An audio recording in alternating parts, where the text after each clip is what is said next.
Hello ladies and gentlemen and welcome to the Film Brits podcast. I'm your host Trilbee, the Pumpkin King of film criticism or film journalism, whatever you want to say that I do. And yes, this is a belated episode of the Film Brits podcast. Now what happened, I'm going to try not to open these podcasts with what happened last time or why the reason why there wasn't a podcast last week or whatever, or why it was late or whatever, but this one I think segues very nicely into my opening segment, Share the Love, so why the hell not? Basically what happened was that on the Sunday night I was originally meant to record, I was going to have some friends over. They were going to go see a show in the city where I live, and while they saw the show, I was going to record the podcast, and they were travelling from the other side of the country. They were going to stay the night in the spare room, and then when they were at the show, I was going to record the podcast, and then everything would be fine into schedule. But what happened is that one of them dropped out. The other person said, "Hey, Trilbee, have my ticket. Have their ticket, and then we'll both go together." And what happened is that I took the replacement ticket, and then we both went to the show, and I did not record the podcast that night. But I thought, that's okay, I'll do it tomorrow. The next day, we had to go back to the other side of the country to visit family, spend birthday stuff and things like that. And then by the time I got back on the Wednesday to record, I was pretty ill. I had a very bad cough. I had a bunged up nose. I tried recording, got about 10-15 minutes in, I just kept coughing and spluttering and sniffing and sneezing, and it wasn't good, especially for audio stuff. And if you're noticing something different, if you're watching this on the YouTube video, is that this is an audio-only podcast because my camera also kept on playing up during the recording, and I'm just thinking maybe the video is a bit more trouble than it's worth. But let me know in the description or in the comment section below if you preferred the video. If you do, I'll try and get the camera up and running again, but this time I'm late already, so I took last week off because I was just ill and I just could not get recording. It just was not going to happen, unfortunately. But now I'm feeling slightly better. I'm at about, let's say, 80 to 85% better. Like, if 100% is, I'm absolutely fine, no problem. I'm at about 80-85%. And it also doesn't help that this week I started a studio job and basically up at 6 in the morning, back about 10 at night. So let's try and get this podcast done. But anyway, the show that my friends went to see on the Sunday night was actually a Halloween live version of the podcast Welcome to Night Vale, which is a radio show which takes place in the fictional town of Night Vale, and it's got very dark, dry sense of humour about it, and it started in 2012 and was created by Joseph Fink and Jeffrey Cranor. And I'd only listened to the very first episode of Welcome to Night Vale. I didn't dislike it, it just didn't really do anything for me. I think that given time, the show could have been a lot better, with more episodes, more experience and things like that, but the first episode just did not really compel me to go and listen to more. And then all of a sudden my friend's like, oh, we're going to go see this live show, and they've done nearly 100 episodes, and they've got this huge production going on, and we're going to go watch it. And I was like, oh, okay then, I guess I'll go see it. And you know what? I had a really good time with it. They've clearly improved, and the sense of humour and the writing style was a lot more up my street, and I think I'm going to give the podcast another shot. I will probably start from episode 2 and just make my way through the series. They've got nearly 100 episodes, but apparently there are some recurring jokes and some storylines that are worth listening to. So I think I'm going to stick it out. I'm going to try and listen to as much Welcome to Night Vale as possible, but it was a really entertaining and engaging show, and it's going to be part 1 of my Share the Love, because I didn't do a podcast last week. Let's make up for some lost time. And one standout of the live show actually was their weather section, their music section, because basically Welcome to Night Vale is a community radio show in this fictional town of Night Vale where these really dark, disturbing, crazy things happen that these citizens just take in their stride, and this character voiced by Cecil Baldwin. He plays Cecil, the radio host. He basically reads out the news, he describes what's happening in Night Vale, and has interviews with some of the citizens and things like that. And you basically just get a sense of this community, and what happens is that about halfway through the show, they go to the weather, and the weather is a musical guest act for that episode, and the guest act for the show, or for this UK tour they were doing in general, was Eliza Rickman, and Eliza Rickman is an independent singer-songwriter, and she played a few songs, and you know what? It was pretty darn good. You can listen to Eliza Rickman's music at elizarickman.com or elizarickman.bandcamp.com. I recommend Pretty Little Head. She's got a brilliant voice, she's got a very unique style, and it completely fits with Welcome to Night Vale, so no wonder they brought her on board. So go listen to Welcome to Night Vale, and or at least give it a shot, but definitely also listen to Eliza Rickman. And let's go to part 2 of Share the Love. Now, I am a huge fan of Collider Movie Talk, or Collider Movies. I think that they do some terrific work. I love all the personalities there. John Campier, John Schnepp, Christian Harloff, Clark Wolf, and everybody there. I think they're absolutely awesome. And Clark Wolf is also the host of their genre horror-related show that they do once a week called Collider Nightmares, and it's a great listen to anybody who wants to get horror movie news or just listen to some great horror-related discussion. And Clark Wolf is also an independent filmmaker, and she has starred in a movie called The Drawing. It's a 5-minute short film shot and directed by Jason Brown, with a script by Mika Rowland, and you can watch it on YouTube. I'll put a link in the description below. It's a 5-minute indie horror film, no budget, and it's the type of short independent horror film that I absolutely love talking about and I love promoting, because it's one of those films where the most ambitious thing about the film, apart from one visual effect shot near the end, is actually just like the opening minute where Clark Wolf, who's playing this woman, is going out jogging in the street. That's basically the most ambitious part of it in terms of logistics, in terms of a film production, because a lot of it just mostly takes place in a apartment, in a flat, or in a small house, and it just follows this one person being stalked by this drawing, this sketch of a monster on a small piece of paper. I won't give away the whole plot, but that's basically the premise. And it's such a small, no-budget production. And it's the type of thing when you hear people say, I want to get into filmmaking, but I don't know, like, 50 crew members, I don't have the massive budget, I don't have the massive high-quality cameras, I don't have all of these locations. When you watch something like The Drawing, it just shows that you really can just start with nothing and then just make something awesome through the power of teamwork. It's a small crew, it's a very small, simple premise, and you could probably make something like this with a bunch of friends.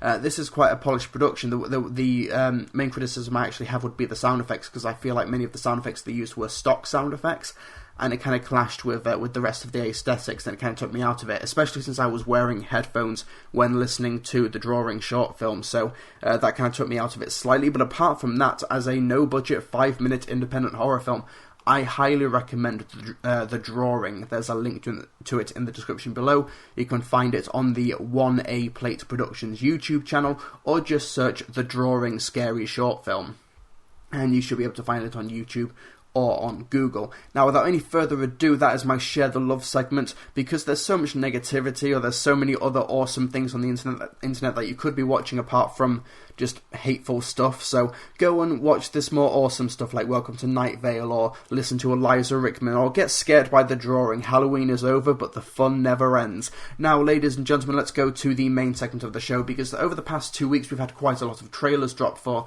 some very high profile movies coming out next year, as well as a few awards contenders and some of the more original movies that are coming over the horizon. But the two big trailers over the past fortnight have been the trailers for Guardians of the Galaxy Volume 2, directed by James Gunn, and Logan, directed by James Mangold. Now, these are both Marvel property movies. One of them is coming from Marvel Studios and Disney, and the other one is coming from 20th Century Fox, who own the X-Men license and the Deadpool license. And these two trailers, despite being based off of Marvel comic book characters and also are taking part in a larger universe, could not be any more different from what has either preceded them or just each other, because Guardians of the Galaxy 2 is... in terms of marketing, it feels so unique for every other Marvel Cinematic Universe film, other than, of course, its predecessor, Guardians of the Galaxy. It uses the same hooked on a feeling music that the original trailer had. But in terms of something like, say, Doctor Strange, or Ant-Man, or Captain America Civil War, or anything else, it has such a unique feel to it, but of course it does still feel like it belongs in this universe. It's just much further away geographically. And with Logan, you have a premise where it's set in the near future. It's set after the events of X-Men Days of Future Past, because who the hell needs a coherent timeline? And according to the plot synopsis, there has been some sort of virus, or there's some sort of epidemic happening where mutants are either losing their powers or just dying outright. And Logan, while he still has his healing factor, it is now starting to fail him. And Charles Xavier, Professor X, still has his telekinetic powers, but now he's also suffering from a form of Alzheimer's or dementia, where this incredibly smart and powerful, this mentally powerful man is now starting to literally lose his mind.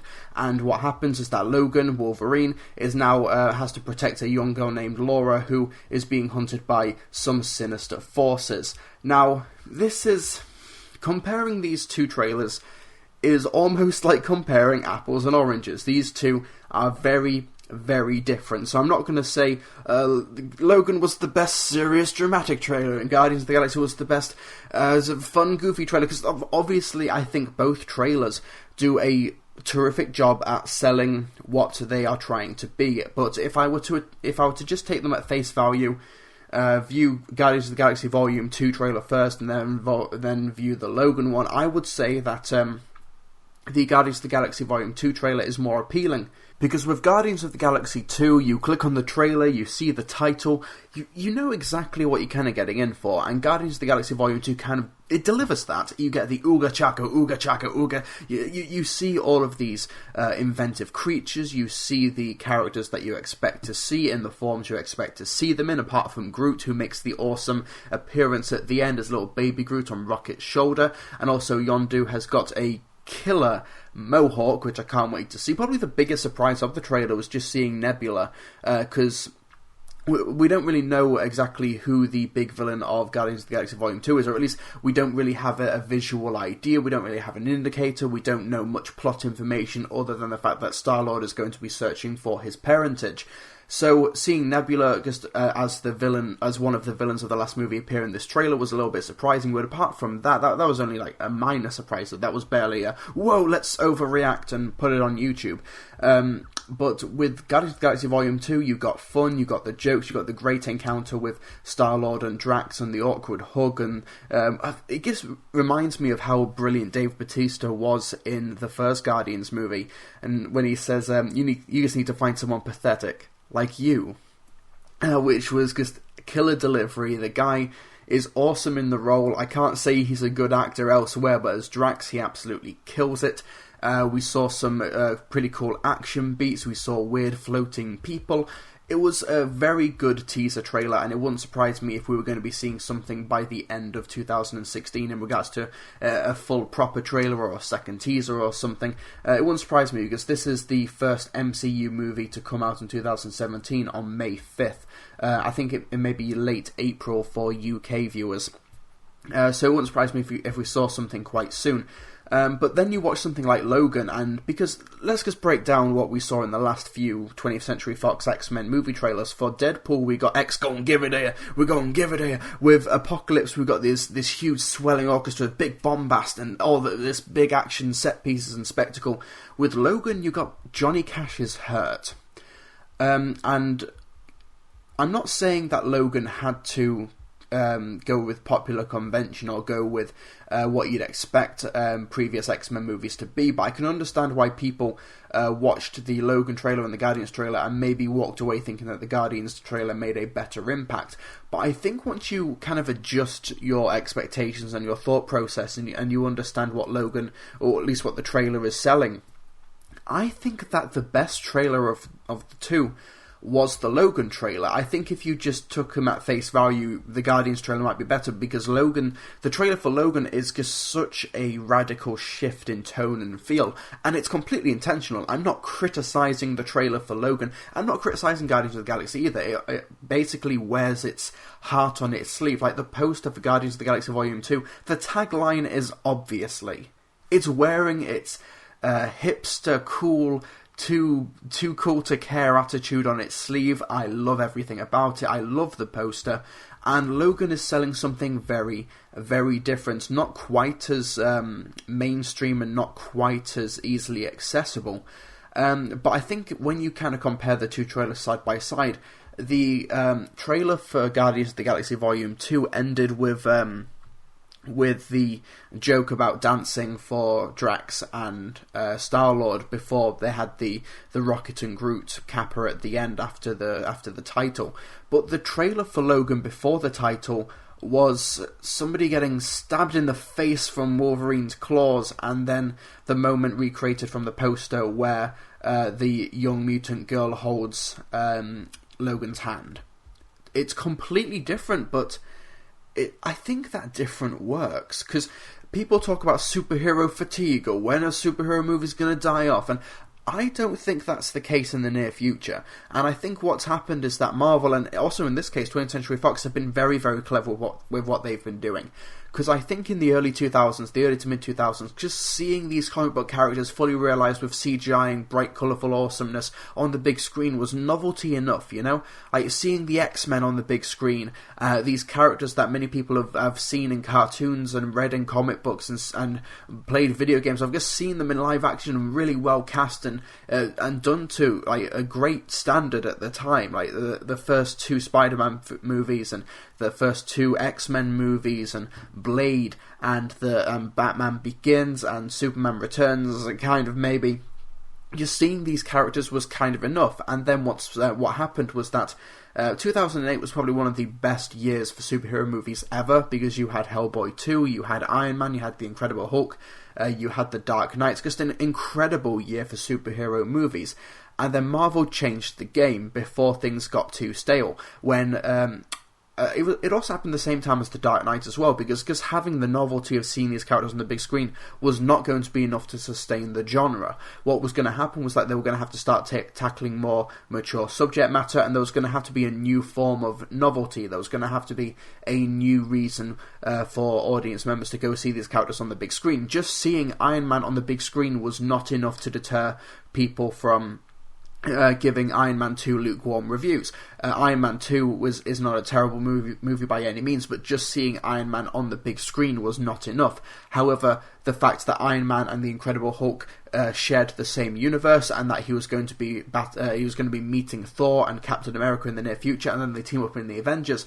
That is what prevents superhero movie fatigue in the late noughties. That is the type of attitude and the type of approach that is able to keep the genre going, at least make it profitable in the eyes of consumers and of moviegoers and of course studio executives.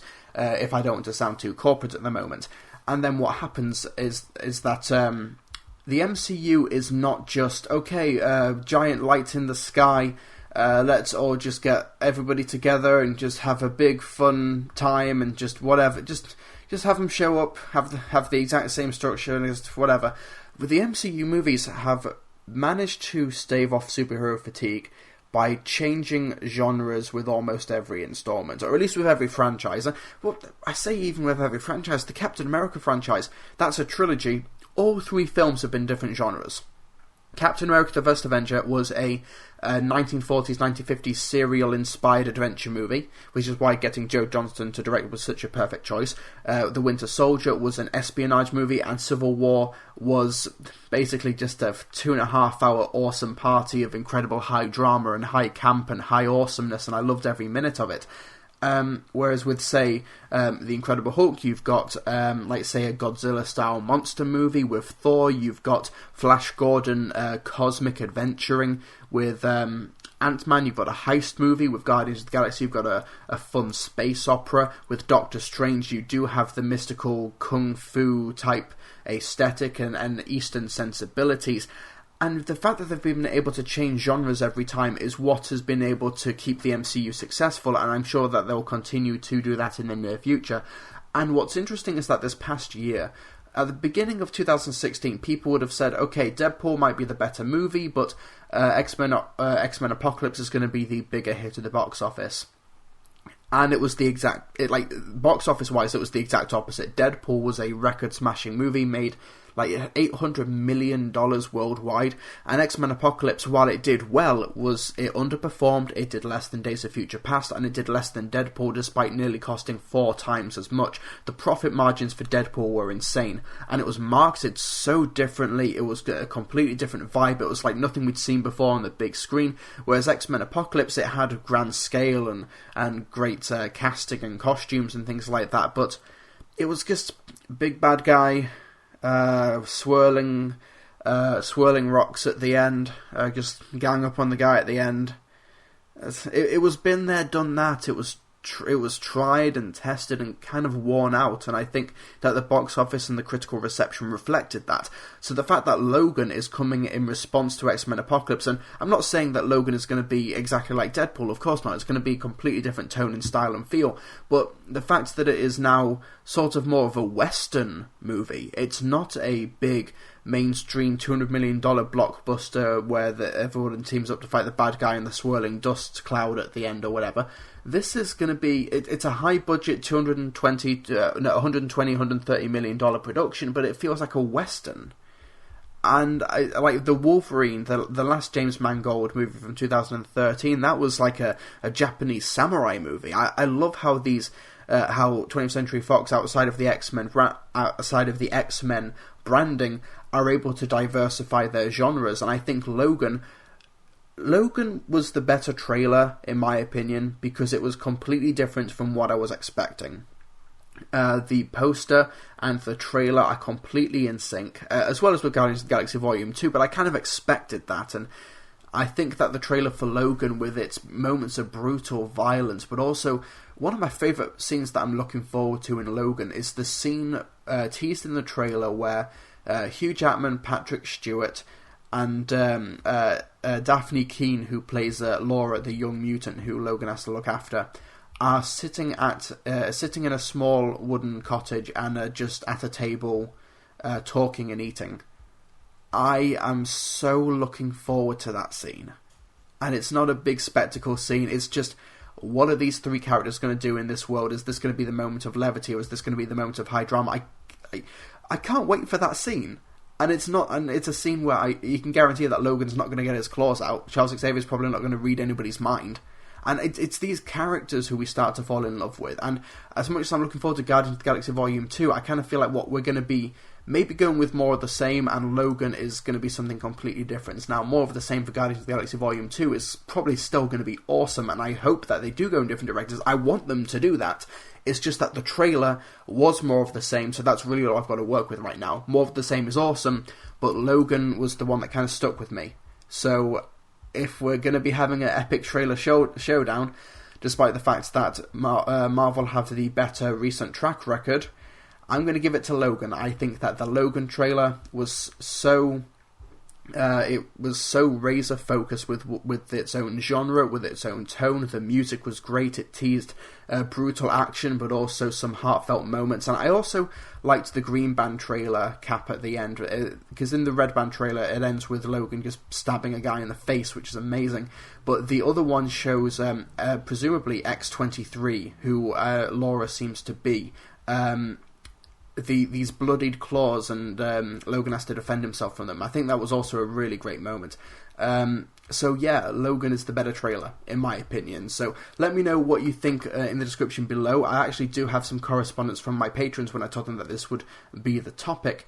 Patron George says, as for my favourite trailer, my choice would be Logan. It's looking like this will be a more grounded and emotional take on the character compared to the previous X-Men films, which has me more intrigued. Hoping this will be a heartfelt yet great send-off for Hugh Jackman's role as Wolverine. That's right, this is Hugh Jackman's last role as Wolverine. That's another thing to be excited for. We're sure that the Guardians are going to be adventuring with the Avengers and Infinity War and stuff like that, but this is more of an event in terms of what it means for superhero movies, because the X-Men movies and Hugh Jackman are still in the same continuity that they were 15, 16 years ago. And that's kind of insane. So Logan marks the end of an era, whereas Guardians of the Galaxy Volume 2, not saying this is a criticism, it's just how it is more of a continuation of what has come before, and it will sit into what will come in the future. So Logan kind of has more excited for that. So yeah, and it does look more realistic and grounded and emotional, and that trailer really, really, really does sell it. Winter, on the other hand, says, I thought Guardians of the Galaxy had the better trailer, if only because I found the tone of Logan really bleak. It suits the Old Man Logan story, but with the rights to so few central characters to the story like Hawkeye and Hulk, I'm worried about how they will pull it off. That's a good point, because Logan, while it's not using the Old Man Logan name from the comic books, it's clearly drawing inspiration. We do have an aged Wolverine and aged X-Men. It's in the future where there are not many mutants left, so it's kind of drawing inspiration, but I think it will draw inspiration in the same way that Captain America Civil War drew inspiration from the Civil War comic book series, where they'll take the central premise and then just run with it and tell what fits their universe in their own way, and there's nothing wrong with that. Like, Captain America the Winter Soldier is widely regarded as one of the best films of the MCU by many people. It's so different from the comic books, and it has so, like, just because they didn't have the X-Men or many other characters that Marvel did not have the rights to at the time, doesn't mean that they couldn't expand on the Winter Soldier storyline to like its greatest effect. I think that Winter Soldier is a very solid Captain America movie, not like because it drew from some very good foundations from the comic books, but when you do have characters like Hawkeye and the Hulk that 20th Century Fox do not have the rights to, I'm worried that in Logan they will try and find replacement characters. Maybe they'll have the Juggernaut, or maybe they'll have another character like Hawkeye, and I kind of hope that they don't slave themselves to the material. I hope that they take the concept and then they run with it to tell their own story. I think that would be the best approach for Logan. I just hope that there's no third act climax where all of a sudden the Juggernaut bitch comes in and starts wrecking shop just because the Hulk did it in the Old Man Logan comic book series. I kind of hope that they do go in a different direction, or unless that is the direction they want to go with and they make it work, fine, who am I to judge? Let's see how the finished result comes out. But yeah, I think that after X-Men Origins Wolverine, it's a solid improvement. I actually kind of like the Wolverine though. I think that's an alright film. Check out the uncut version on Blu-ray, where it has all of the violence and the epic fight against the ninjas. That's a pretty awesome cut of the film. Okay, now speaking of our patrons, let's get to our patron submitted questions and topics. Now, if you'd like to become a patron and also suggest questions and topics for the show, then you can visit www.patreon.com/Trilbee, and you can apply for many perks, such as being able to get the podcast a day early, being able to get an MP3 download of the podcast, being able to become a sponsor of the podcast. Hopefully we'll have our first sponsorship from a patron next week or the week after, because we do have somebody who paid over the threshold, so let's see how that turns out. I look forward to seeing what our first Film Brits sponsor will be. But anyway, let's go to regular Sir Dean Jones of Film Brits, who I did knight for those of you who have no idea what I'm on about. His first question, what is going to be your Halloween costume this year? Mine will be Shaun from Shaun of the Dead. My Halloween costume was my work outfit, because I was working on Halloween. Yeah, I did not finish until like 8:30, 9 o'clock, and then I had to do some shopping, and then I went home, and then I went to bed. Yeah, Halloween didn't happen for me this year, unfortunately. I'm not a big party goer guy. I'd need like a group of friends to do that, and nobody was really available or wanting to do anything that's Halloween, so I didn't really have a reason to dress up. So I just stayed in, watched Hocus Pocus on the TV while that was on in the background while I got some work done. So yeah, I did not dress up. But Dean, I saw your costume on Twitter, your Shaun one. You had the red on you, you had the badge and the cricket bat. It was awesome, and it also helped that your hair colour pulled it off as well. You did look like a young Simon Pegg, and I do mean that as a compliment. It was a pretty awesome cosplay. I dressed up as Ed from Shaun of the Dead for Halloween, like 2 years ago. Was it 2 or 3? Was it 3 years ago? Blimey, I can't tell. I've got the I've Got Wood t-shirt. Had the shorts, did the hair, had a few blood splatters, had the shovel. It was awesome, and also I had the physique to pull it off, for lack of a better term. So, Dean, if we're ever at a convention together or whatever, and we're wearing the Ed and Shaun outfits, you can run, you can hide, but we're getting a photo together. You can kick and scream all you want, but we're getting a photo. Right, and question 2 from Dean. Why do you think there has been such a big divide between both fans and critics on certain movies in 2016 compared to previous years? For example, Batman v Superman, Suicide Squad, etc. I'm not going to give a massive elaborate it's late. I'm sorry. I've been working a 12, 13-hour workday. I'm not going to give a elaborate answer for this one because you asked this question on the Movie Mania podcast, and I briefly answered it there. So I'm probably going to end up repeating myself. I apologise, but I'll try and elaborate more here or give an answer for those who don't listen to that podcast. You should, by the way, do it. We work hard on that. But yeah, the examples you mentioned, Batman v Superman and Suicide Squad, those are really the, apart from maybe Ghostbusters, but those are those are the big examples for 2016, and what's interesting about both of those examples is that they're both DC Warner Brothers properties, and they are also movies that the people who opposed the critical reception to those films from like Rotten Tomatoes or certain critics or whatever were people who were predisposed to defend those movies in the first place. For example, Suicide Squad had that stupid Rotten Tomatoes petition saying Rotten Tomatoes being too harsh on DC movies, even though Rotten Tomatoes is just an aggregate. They don't actually make the reviews. They write the consensus, but the consensus, which is like 2 sentences at the top of the page, is based on what the critics were saying. They don't get that out of thin air. There's substance behind what they say. And that petition was... It was like a week before the actual film came out. They lifted the embargo pretty early for Suicide Squad. I think Warner Brothers maybe had a bit more faith in it than they maybe should have done. Which, like, it's fair enough to have confidence, respect it if that was the case, but it did kind of backfire. But the reviews came out a week before Suicide Squad was released, and then that petition happened, and it was from people who were signing it. 99% of those people had not seen the movie. They were blindly defending the film. If they liked it after it came out and they saw it and they disagreed with the reviews, that's fine. But they were arguing against the principle of having a negative opinion. They were fighting against the principle of a movie they were already predisposed to liking getting backlash. That's kind of the main thing. When you say there's a big divide with fans and critics on movies. You say certain movies, but we're talking more generally. There's not really that much of a divide. Like, you will get some people who do go against the grain. For example, I do not like American Hustle, and that's like in the 90s on Rotten Tomatoes. I can't imagine why, but like whenever I argue against that film or even talk about its few merits, I can't say that I'm in the majority. I accept that. That's the facts. That the numbers and the facts do not go my way, and I accept that and admit that, and I will say that I'm in the minority on American Hustle. That's kind of how that works. But I know that I'm in the minority for people who have watched the movie, whereas for Batman v Superman and Suicide Squad, they hadn't seen the movie. And then when they did become the minority in terms of the people who liked it, and because critics and fans, they're the same.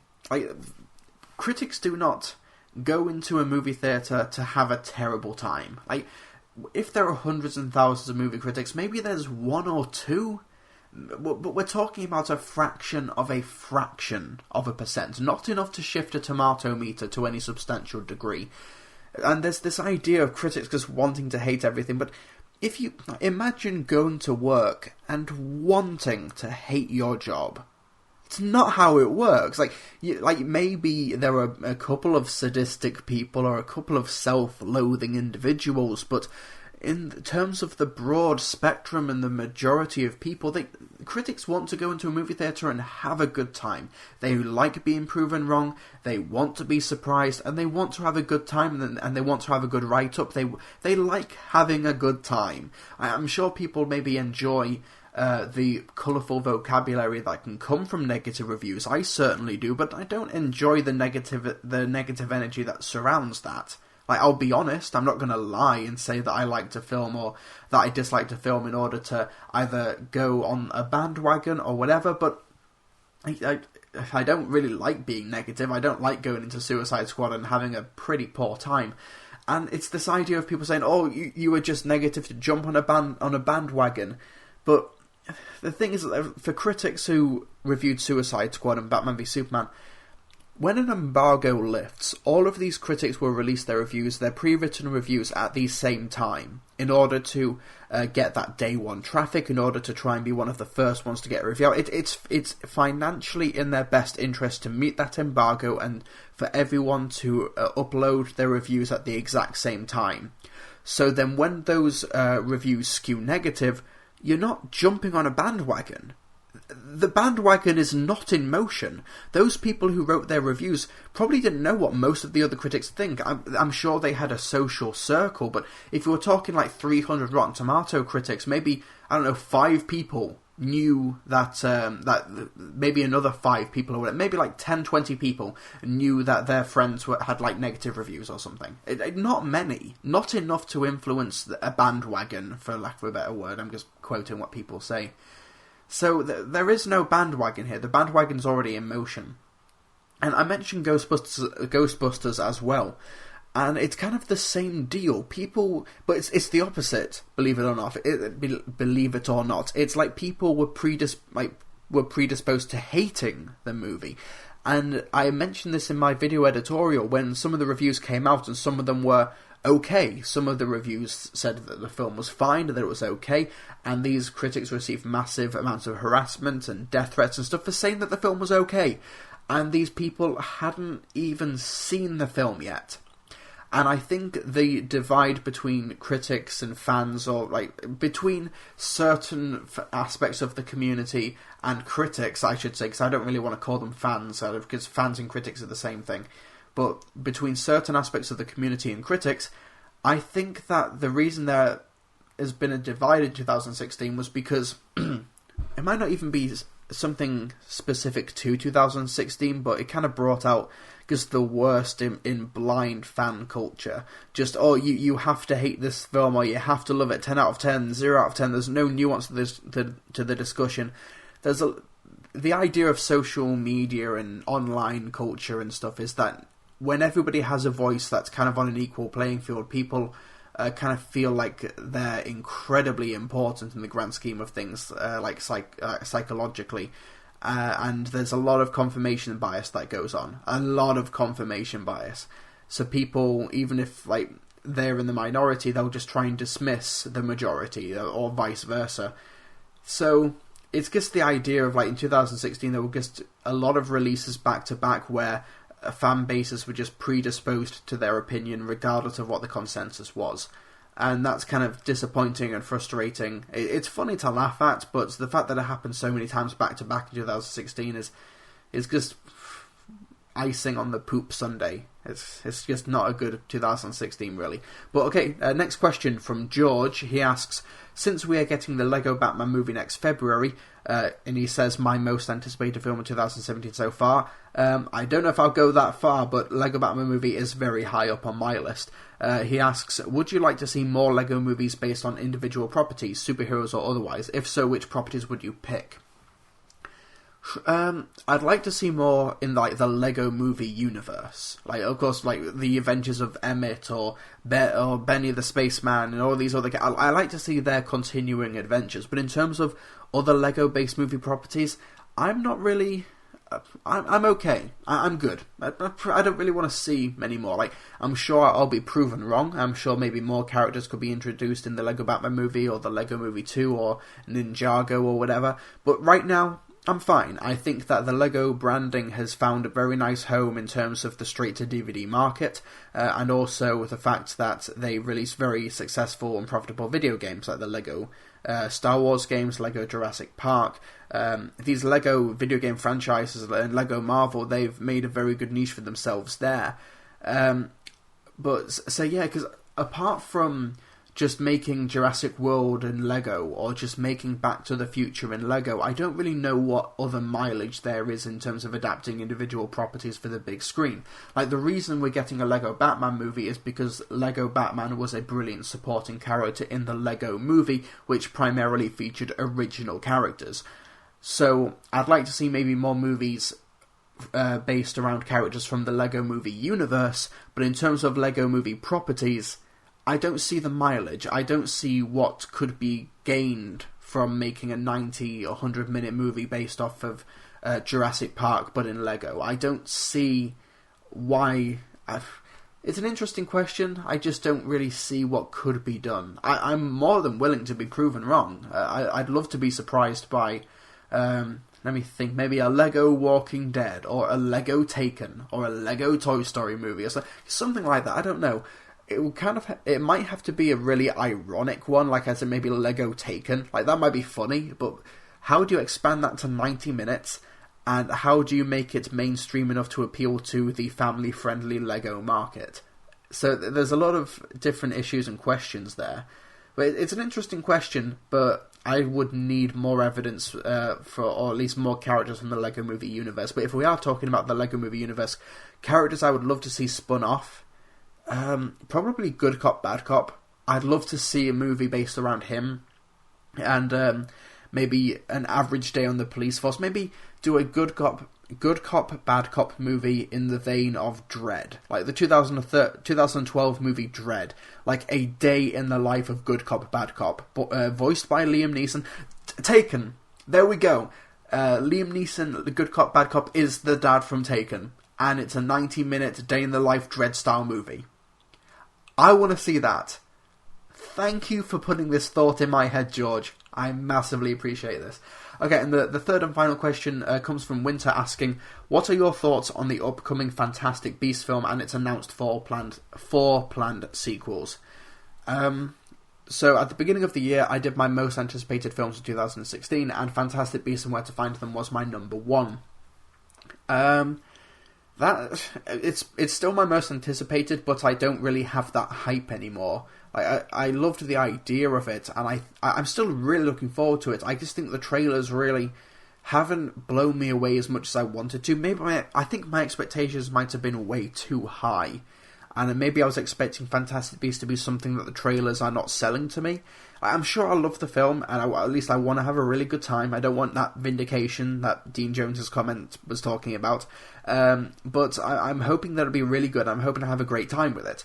The trailers just have not really blown me away. I loved the last one, but I feel like that should have really been the vibe I was getting from the first trailer, not the third and final one.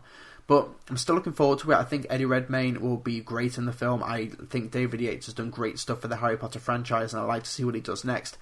As for the 4 planned sequels, I think this is putting the cart way before the horse. I think that it was interesting to say that J.K. Rowling had written a sequel, that the sequel was written and all sorted, and then they were saying it's a trilogy, and now there's going to be 4 more films, so it's going to be a pentalogy? Is that it? Like a 5-film franchise.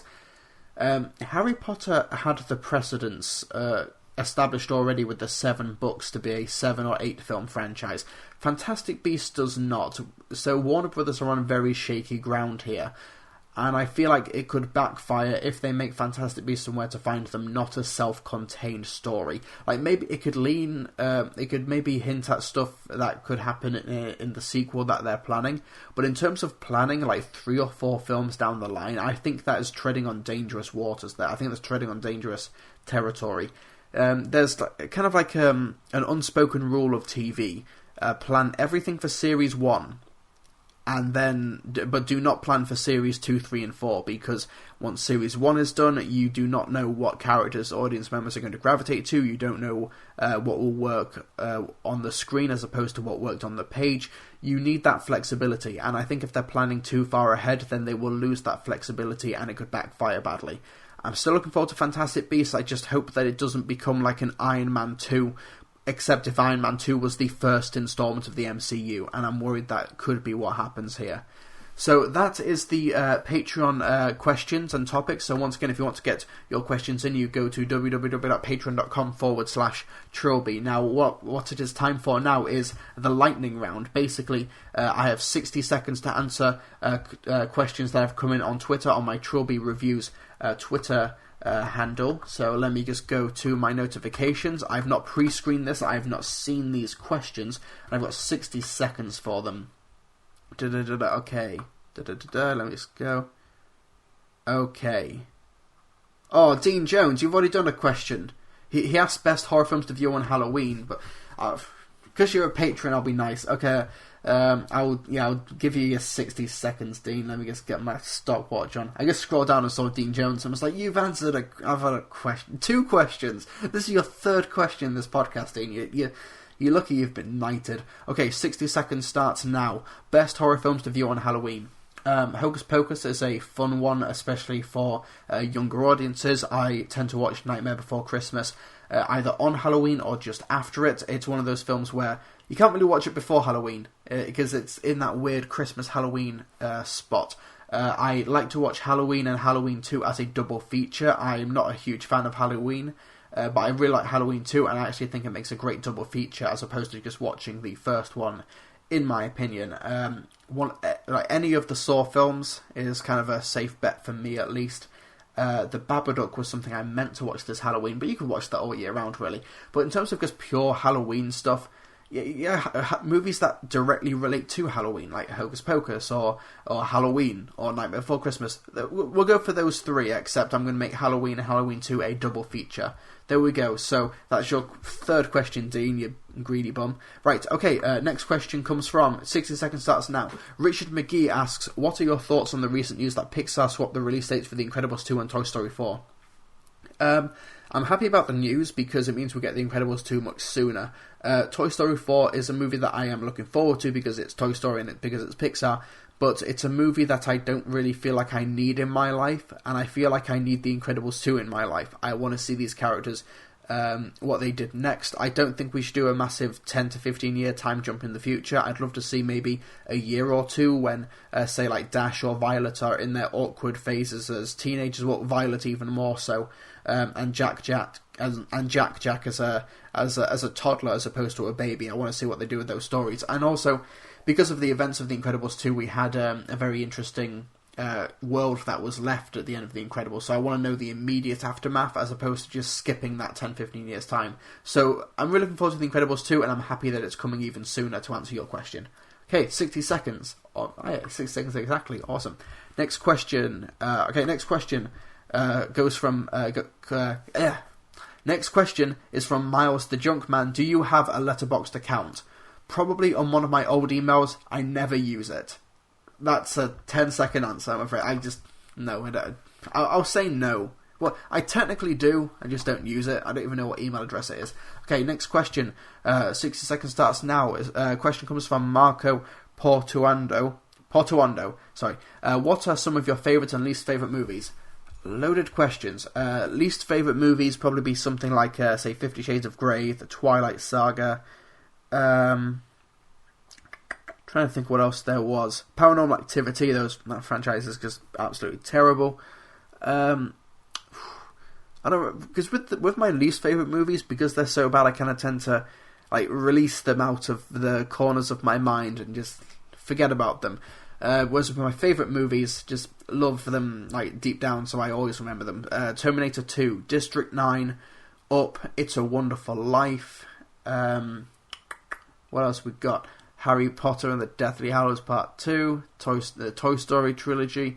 Recently, The Martian was pretty amazing, so that's a good starting off list. Yeah, let's go for that. I also love Guys and Dolls, the musical film. Okay, that's 60 seconds. Do we have any more questions? Okay, quick answer for this one. Bayonetta Amiibo asks, have you watched Class yet? Please come back. The Doctor Who spin-off, I'm assuming they mean by Class. Otherwise, have I watched Class? I'm a very classy man. I've not watched any of Class yet. Like I said, I've been very busy with stuff and just started a job doing studio stuff, so I probably won't have time to watch it. I want to watch it and do reaction videos like I did for Doctor Who. It's just finding the time to sit down and then be able to have some quiet to absorb some thoughts and then just ramble incoherently into a microphone about it. I'm going to watch it. I just have yet to watch it. I also want to finish watching Black Mirror Series 3 and do reactions to those as well.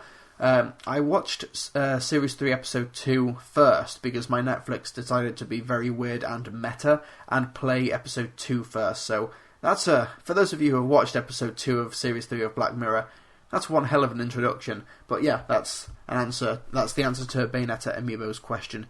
And also in my mentions, Mario Fanboy 15 has linked the Hollywood Reporter story to me about the Tim Miller Deadpool director shifting to Sony's Sonic the Hedgehog movie, which is kind of insane. Blimey.